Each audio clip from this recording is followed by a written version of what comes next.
Les habitants d'une entité. Les habitants d'une entité. Oui. Bien déterminé tout ça. Très bien. Les mandats. Vous avez parlé des mandats. Pourquoi on limite les mandats?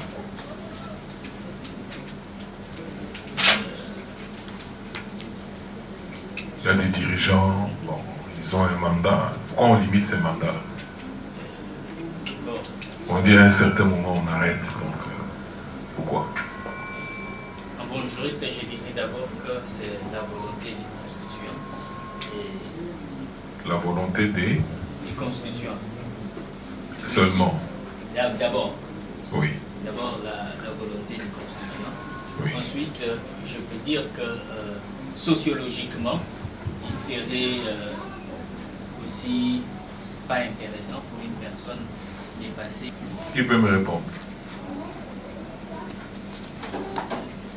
Bon, parce que qui est venu ici au monde pour souffrir? Il y a quelqu'un qui est venu ici au monde pour dire non, moi en tout cas, comme je suis né là, je dois souffrir toute ma vie. Voilà. L'être humain est sociable. Et le fait qu'il a l'intellect, il est appelé à s'organiser pour faire face aux différents défis, que ce soit existentiel ou autre. Et il doit s'organiser. Et la meilleure organisation depuis l'époque antique, qui a montré qu'elle peut permettre aux peuples, à différents peuples, d'exprimer, de s'exprimer, d'agir, de se structurer, de manière à avoir une vie optimale. Le rôle de l'État, c'est de vous amener le bien-être. C'est son premier rôle. Parce que c'est votre volonté de vivre ensemble, de vous souder les coudes, et vous lui avez doté un pouvoir, toute la force possible, toute la puissance possible. Vous avez créé une personne morale qui vous représente, dans laquelle vous êtes représenté, et vous lui avez donné tout le pouvoir, toute la force possible, afin qu'elle soit puissante, cette personne-là soit puissante, de manière à vous ramener tout le bonheur que vous attendez. Donc après Dieu, c'est vous, mais vous, votre émanation, c'est l'État. Donc, l'État, c'est une émanation de la société civile. C'est une émanation de la société civile. Et là, j'aimerais aborder la première aberration. Le camarade qui va vous parler de l'implication des jeunes, il faudrait que vous en soyez décomplexés.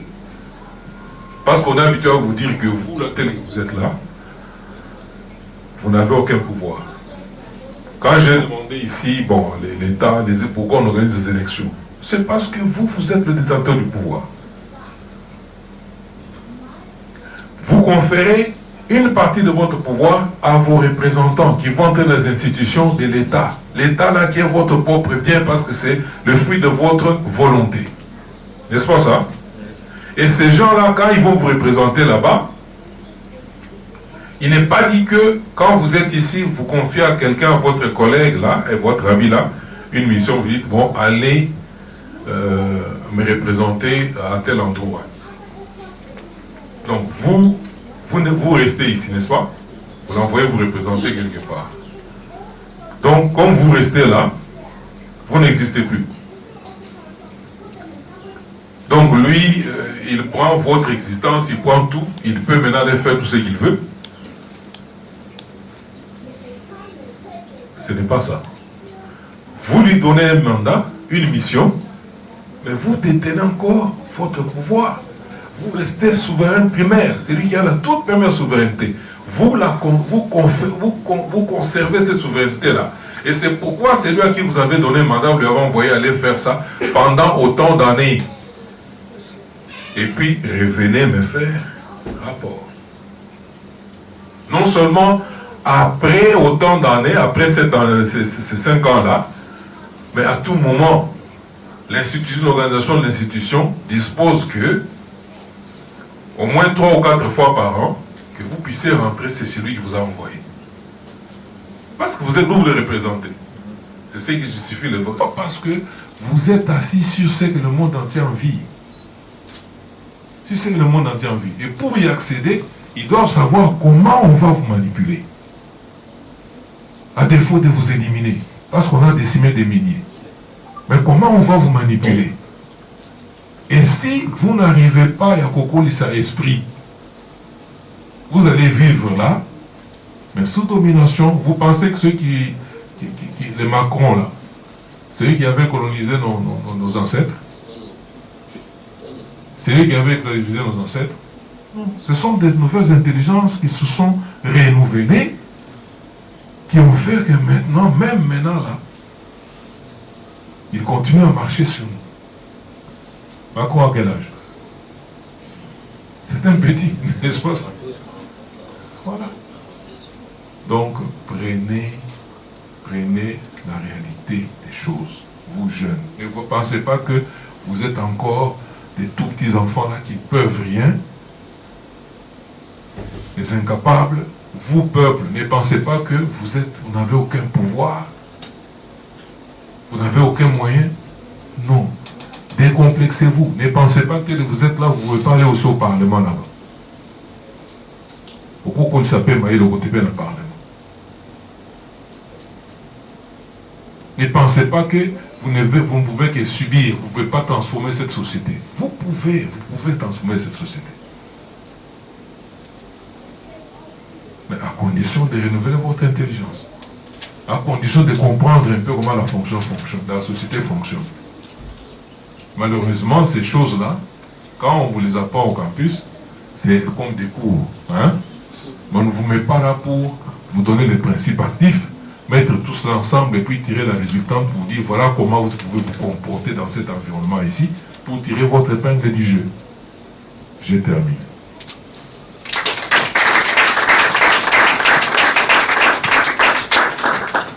Merci beaucoup, monsieur. Les élections ont également eu à évoluer dans la nuit du temps. L'histoire nous renseigne qu'en temps, pour pouvoir être élus, les hommes, notamment dans l'Athènes d'antan, étaient dans une sorte de stade, comme le stade des martyrs, et les candidats devaient se mettre devant eux. À chaque fois qu'on pointait du doigt, c'était par les cris et par les mains qui étaient levées qu'on pouvait savoir qui a l'assentiment du peuple. Parce que les hommes se sont dit, voilà, nous devons élire un peuple, mais il faudrait que chacun puisse consentir à celui qui doit présider à notre destinée. C'est la question de la légitimité de celui qui nous gère, qui, jusqu'à ce jour, pose des problèmes dans notre pays. Cela étant, les conditions ont évolué et aujourd'hui dans notre pays, la Constitution de la République définit en quelques lignes ou établit en quelques lignes les conditions pour qu'une personne arrive à postuler. Lorsque vous partez par exemple à la lecture de l'article 72 de la Constitution du 18 février 2006, on pose les conditions d'éligibilité du président de la République. On dit qu'il doit être congolais, mais ce qui m'intéresse, c'est qu'on dit qu'il doit avoir au moins 30 ans. Donc il doit être jeune. À partir de 30 ans, on peut devenir président de la République dans notre pays. N'est-ce pas une très bonne chose? Très bonne chose.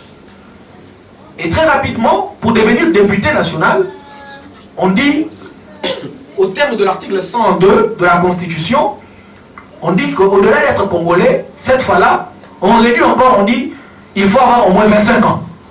N'est-ce pas une fierté également? Donc ici, nous pouvons considérer que tous ceux qui ont plus de 25 ans, ou sinon 25 ans révolus ou accomplis, peuvent d'emblée devenir des représentants du peuple. N'est-ce pas? J'aimerais dire oui ou non. Oui. Voilà. Et donc, à partir de 25 ans, on a la possibilité d'être engagé dans la politique par le biais des élections dans notre pays. Et qui dit cela, c'est un pacte qui nous lie dans ces pays. Parce que j'ai dit au départ que l'État était comme un contrat. où les gens se sont convenus, et chacun donnait de sa manière. Mais dans le cadre de l'état actuel de notre pays, ces contrats s'est fait sur base d'un acte qu'on appelle la Constitution. Et dans la Constitution de la République, j'ai lu quelque chose de très intéressant dans le préambule qui dit « Nous, peuple congolais, unis par le destin et par l'histoire, autour de nobles idéaux de liberté, de fraternité, de solidarité, de justice, de paix et de travail. » Alors on dit « Animés par notre volonté commune de bâtir au cœur de l'Afrique un état de droit, une nation puissante et prospère, fondée sur une véritable démocratie politique, économique, sociale et culturelle. » C'est que dans ces pactes, les hommes se sont convenus que nous sommes unis par un seul destin. En d'autres termes, aucun États-Unis, aucun Angola, tu ne te sentiras jamais à l'aise que dans ce pays. Et ceux qui ont déjà quitté le pays, même pour aller ici au Congo-Brazza, ils se sentent étrangers.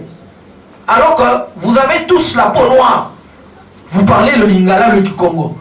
C'est-à-dire que nous sommes unis même, non seulement pas sur le plan du corps et de la nationalité, même sur un lien psychologique et spirituel. Oui ou non? Un Congolais, qu'il soit né ici au Congo, ou qu'il soit né aux États-Unis 50 ans après, il suffit qu'on regarde même sa façon de faire et d'agir, on dit, ça doit être un Congolais. N'est-ce pas? Et même plus loin, dans les tribus, quelqu'un qui est du Congo central, qu'il parte où, eh bien, même dans sa façon de gérer les finances, vous sentez qu'il est du Congo central. Est-ce que j'ai menti? Vous sentez qu'il a comme installé une application que j'appelle mon Congo Store. N'est-ce pas? Et il gère mieux les finances. Quelqu'un qui est du Kassai, qu'il soit né au Congo ou ailleurs, même quand il n'a pas d'argent, il a besoin de te montrer qu'il a. Mais vous vous demandez comment ça fait-il que toi tu es né au Canada, aux États-Unis, mais tu te comportes comme tes aïeux et comme tes ancêtres. N'est-ce pas que c'est remarquable? Autrement, nous sommes liés par une sorte d'ADN spirituel et psychologique qui nous guide dans ce pays. À telle enseigne que on n'est pas obligé de naître ici pour avoir un même destin et une même manière d'agir et de faire. Voilà pourquoi la Constitution de la République coule cela sous forme d'un texte en disant « Nous sommes unis par le destin ». Mais ce qui m'intéresse, c'est que nous sommes unis et nous sommes animés par le souci de bâtir au cœur de l'Afrique une nation prospère. La prospérité. Pour parvenir à la prospérité dans notre pays, nous avons besoin d'avoir des hommes engagés. Nous avons besoin d'avoir des femmes engagées. Nous avons besoin de participer à la vie active dans la politique. Pourquoi? Parce que la politique a une définition. Qui peut définir la politique? Très rapidement. La politique. Quand on dit politique, l'art de gérer la cité. Quelqu'un d'autre? Bon, là maintenant c'est pas la politique, le pouvoir politique. Les pouvoirs politiques. Qu'est-ce que vous entendez par pouvoir politique? Un pouvoir politique, c'est un pouvoir qui est organisé pour la satisfaction de l'intérêt public. Merci. C'est que le pouvoir politique a pour finalité, et donc axiologie, la réponse ou l'amélioration positive des conditions de vie des citoyens. Mais à la cité, aujourd'hui, on a comme l'impression que la politique ou le pouvoir politique a pour finalité les mensonges. Oui ou non? Il suffit que vous disiez à une maman qui vend ses pains paisiblement, qui n'est pas partie, qui n'a pas eu l'opportunité de faire les études. Ah bah politique, n'a vu on les alous, le Gouta. Oui ou non? Oui. Pourquoi? Parce que nous sommes arrivés à un point où un concept que nous sommes en train de développer, la corruption politique. Nous sommes arrivés à un point où la corruption est devenue politique. À telle enseigne que ceux-là qui viennent pour être votés savent qu'en venant, il suffit que je mette 5 000, 2 000 pour que même pour prendre ma carte d'électeur ou pour mobiliser, je dois avoir un peu d'argent et les gens vont me suivre. Oui ou non? Décadence de leadership. Nous avons connu dans ce pays des gens comme les Tchèques Tshisekedi du Lumbaki quittant l'aéroport jusqu'à arriver chez lui de 9h à 21h à pied sans donner 100 francs. Oui ou non? Oui. Mais dans la foulée, ceux qui géraient et même jusqu'à aujourd'hui, l'opposition et la majorité confondues, tout le monde, presque, donne de l'argent pour que les hommes fassent quoi? Suivent. Les exceptions ne manquent pas. Parce qu'à tout principe, il y a une exception. Donc, en d'autres termes, il y a une corruption politique qui voudrait à ce que, dans l'engagement politique, ceux-là qui veulent qu'on le vote, n'est-ce pas, un représentant du peuple, mais par contre, il est devenu un représentant d'un secte, un représentant d'une tribu, oui ou non? Il est devenu un représentant d'une région. Aujourd'hui, d'ailleurs, il y a des langues du parti politique, oui ou non? Vous partez dans un parti, l'autorité morale est swahiliphone, tout le monde parle swahili. L'autorité morale est kassaïenne, vous comprenez ça? Pourquoi? Parce que nous sommes dans un pays où la vision de l'engagement politique a changé. Et de nos jours, ceux qui s'engagent en politique commencent même à vouloir être dans un parti. Il dit, je dois me sentir chez nous. À tel enseigne que lorsque vous partez dans un parti politique où l'autorité morale, où le président du parti n'est pas de votre ethnie, tribu, certains de vos tribus commencent à vous insulter. Aux Amayele, tu pars là-bas, pourquoi? C'est que tout le monde a comme l'impression qu'il faut aller dans un parti où les ressortissants ou le président est les ressortissants de votre coin. Corruption politique et concussion politique. Mais qu'à cela ne tienne, puisque nous sommes en train de parler des élections, et nous sommes en train de parler de l'engagement de jeunes en politique, la petite information que je voulais vous donner, c'est que dans notre pays, 68% de la population est jeune.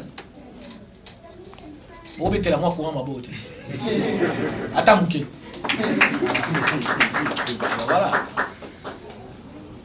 Alors, dans notre pays, je disais tout à l'heure, que 68% de la population est jeune. Donc, en d'autres termes, dans ces contrats que nous avons avec le gouvernement entre nous, autour de l'État, autour du devenir de notre pays, autour de la construction au cœur de l'Afrique d'une nation prospère, les jeunes ont un grand mot à dire. Les jeunes ont un grand rôle à jouer. Les jeunes sont considérés comme des vétos. De vie politique. Mais seulement, partant de votre présentation, vous êtes vous-même aussi président de la Ligue de jeunes d'un parti politique. Personnellement, je vois à la tête de ce parti politique un ancien Premier ministre de notre pays.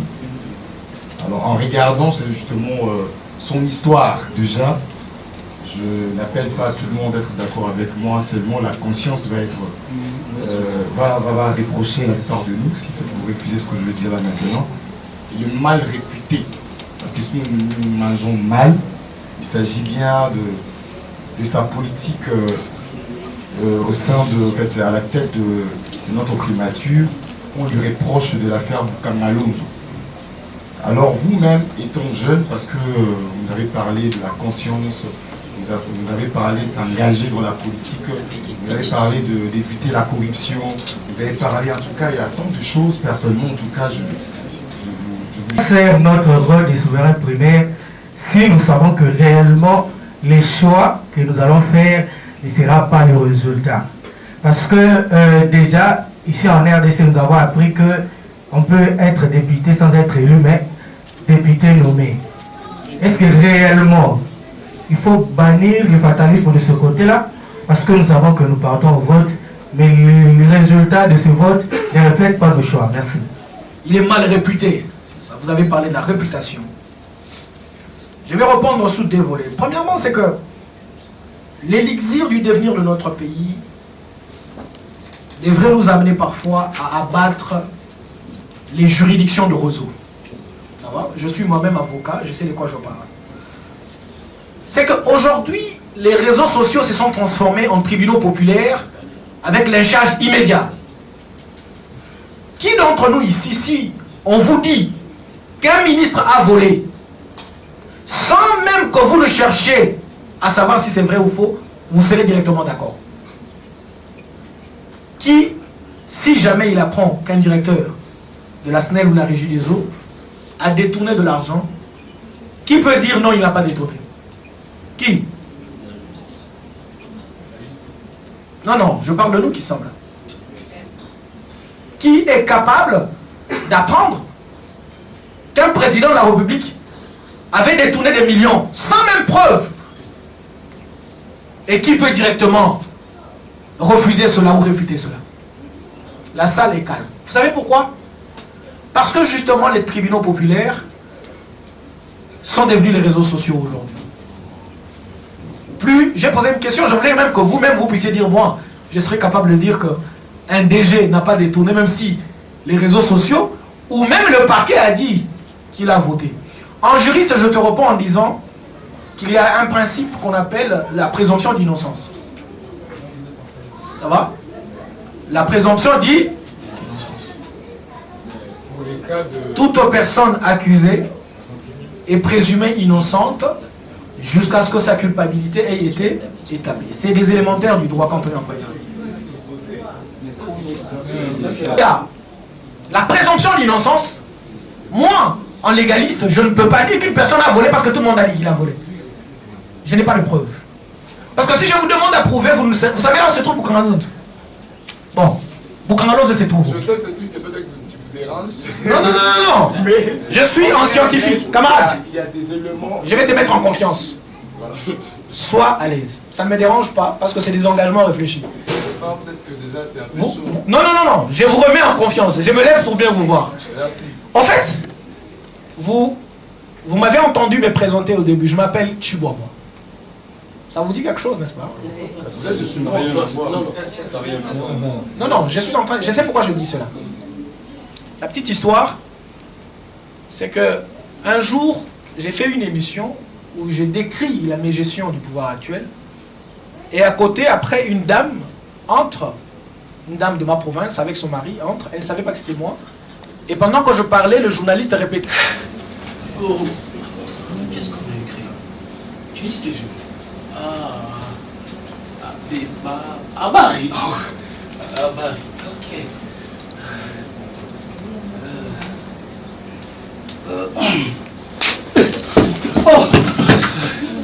Sinovi. Madame.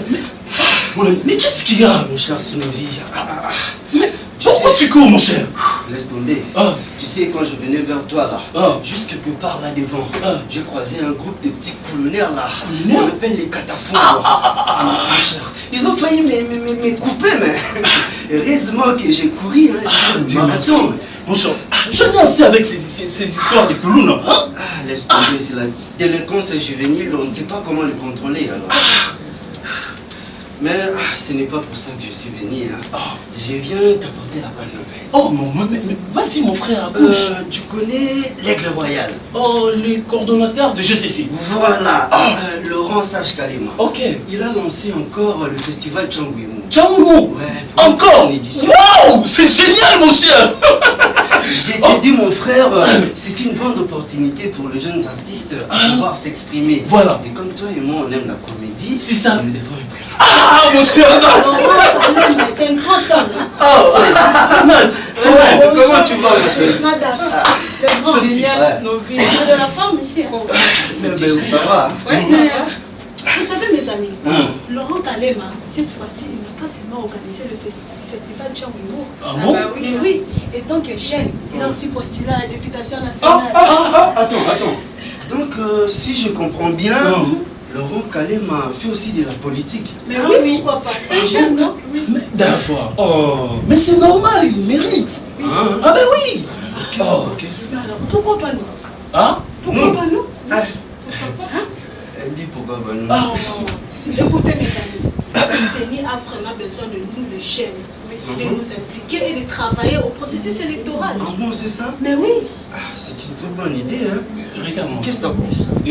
Toi, tu es toujours comme ça. Tu ne penses pas même pas que c'est une bonne idée, mon cher. C'est ni. Écoute, je ne suis pas d'accord avec ça, madame. Écoute, mon ami, toi et moi, nous sommes des coopérants, mon cher. Nous sommes des chaillards, des courageux, mon frère. Hein, Daf? Écoute, l'histoire de CENI-là, ça ne nous intéresse pas. Écoute, mon frère. Bien sûr que nous sommes des vendeurs ambulants, mais c'est par accident que nous le faisons, non? C'est juste par conjoncture, parce que le pays ne nous donne pas, il n'y a pas d'autre. Arrête-moi ça, vendeur ambulant. Quel genre de coopérative? Mais Snowy, de quoi tu parles? Hein? Mais tu es jeune, non? Mais dis-toi que tu n'es pas exclu à ça, que ça te concerne aussi. Hein? Pourquoi tu te minimises? Écoute, vous êtes venus pour nous embrouiller pour de rien. Mais oui. Écoute, hein, ma soeur, moi je suis vraiment d'accord avec ton idée de participer au processus électoral. Ça m'intéresse beaucoup. Ça m'intéresse vraiment. Je vais laisser celui-là. Madame, est-ce que tu te regardes là? Hein? Un homme comme toi, là-bas à la CENI, qu'est-ce que tu vas faire? Dis-moi.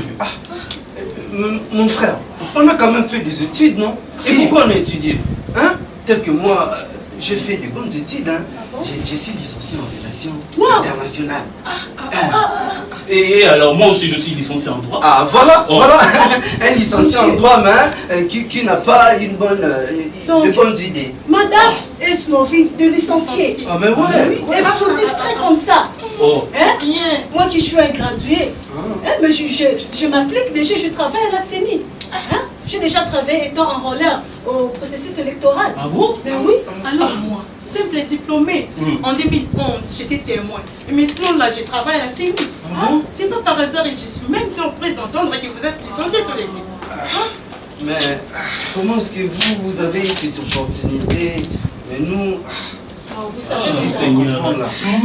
Madame, combien de fois que je vais t'appeler mon cher?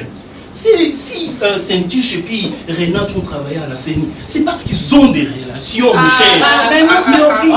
Maintenant, je te dis, mais ce n'est pas une question de relation, c'est une question de compétence. Mon cher. Mais oui, mais moi j'ai été là devant l'outil informatique, je manipulais très bien la machine et j'ai été retenue, j'ai travaillé étant enrôleur. Anton, donc tu veux dire que ces vieux papas-là, qui sont faits avec de l'argent, qui vont laisser la place à Madaf de travailler facilement. Mon cher, arrête de dire ça. Hein, Snovi, qu'est-ce qui te prend? Hein? Si, lorsque ces papas seront fatigués, qui vont les remplacer? Hein? C'est vous les jeunes. Ah, c'est vous qui... Nous les jeunes. Madame, écoute, laisse-moi. Madame, c'est pas nous. C'est leurs enfants, leurs tantes. Mais oui, ainsi de suite. C'est faux. C'est faux. Hein? Dis-toi que tu es jeune et il est temps de nous élever et de travailler. Réveille-toi, Snovi. En tout cas, moi je suis complètement d'accord avec toi, Renat. Tu as des bonnes idées et ça, vraiment ça m'intrigue. Ça m'intrigue. Non. Je vous dis. Je suis pas d'accord avec ça. Madame, non, n'oublie pas. Mon cher, je suis pas d'accord avec ça. Oh, madame. Comment tu vas? Ouais, je veux bien, merci. Je comprends pas ces Snovi, hein. Je comprends pas ces Non, ça ne va pas, Vera. Ça ne va pas. Toi, tu es toujours... Non, laisse-moi expliquer à Vera. Vera, toi, tu sais, moi et Daf, nous sommes des coopérants. Et puis, Saint-Tiche, directement, est venu avec Renat pour nous dire que nous avons aussi le droit de travailler à la CENI. Arrête, tu as tort, mon ami. Hein? Oui, tu as tort. Moi, j'ai tort. Oui. Renat et Saint-Tiche ont totalement raison. Merci. Tu vois, nous sommes maintenant à 4. Réveillons-nous. Réveillons-nous, mes amis. Non, mais moi, je ne te comprends pas. Hein, Snovi? Hein? Tu ne sais pas que l'avenir de demain nous appartient. Voilà. Hein? L'avenir de ces pays, ça appartient à nous, les jeunes. Nous devons prendre la conscience et... vous savez, hein, notre implication est tellement favorable. C'est ça. Ah bon? Ouais. Et d'ailleurs, laissez-moi vous informer que le processus électoral ne s'arrête pas seulement aux enrôlements. Ben oui. Oui. Tu sais, dans le processus électoral, tu peux travailler comme témoin dans le centre des CENI. C'est ça. Oui. Ok. Tu peux être chef du quartier. Tu peux être bourgmestre. Et tu peux même poser ta candidature si tu veux. Justement, mes amis, vous savez, tel que moi, partant de mes études, j'ai aussi un rêve. Je rêve de postuler à la processus électoral.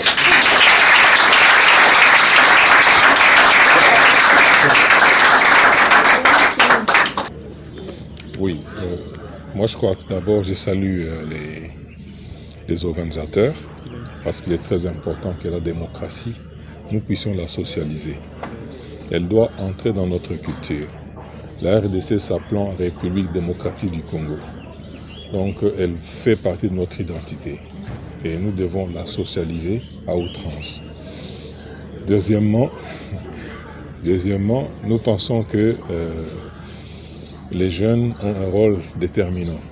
Pourquoi? Parce que la frange la plus importante dans notre société, actuellement, lorsqu'on voit les statistiques. Et qui veut préparer l'avenir doit se prémunir de cette jeunesse. On nous dit l'avenir, c'est l'avenir du pays ou l'avenir de demain. Mais nous avons dit aux jeunes que vous êtes le présent et le futur.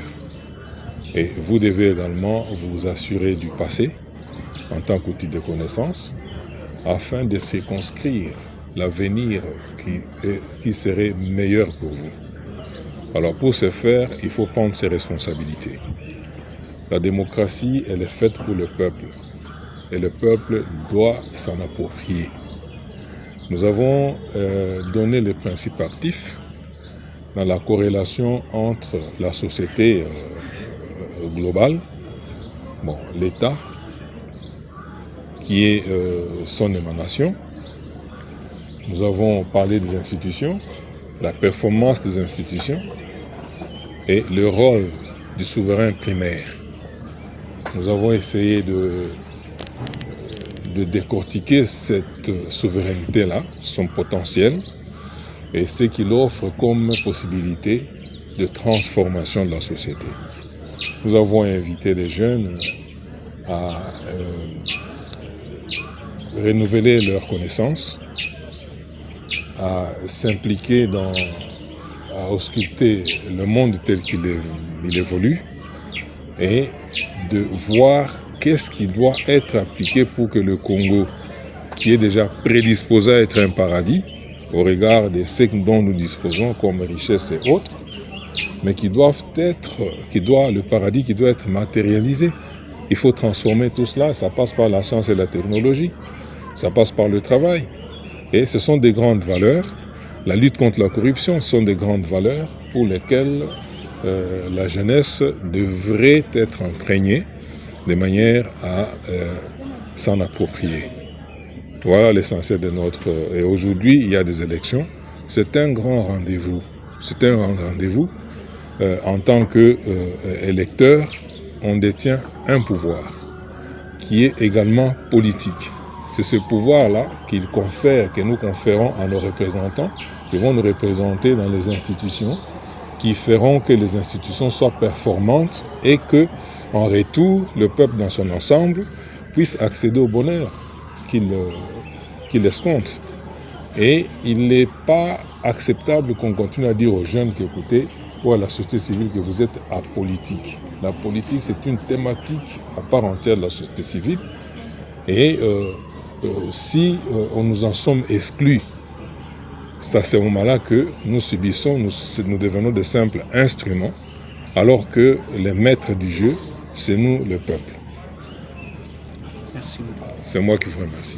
C'est Maître Aristote Chibobois. Je suis président de la Ligue de jeunes du parti LGD, avocat et enseignant, chercheur en droit public, doctorant.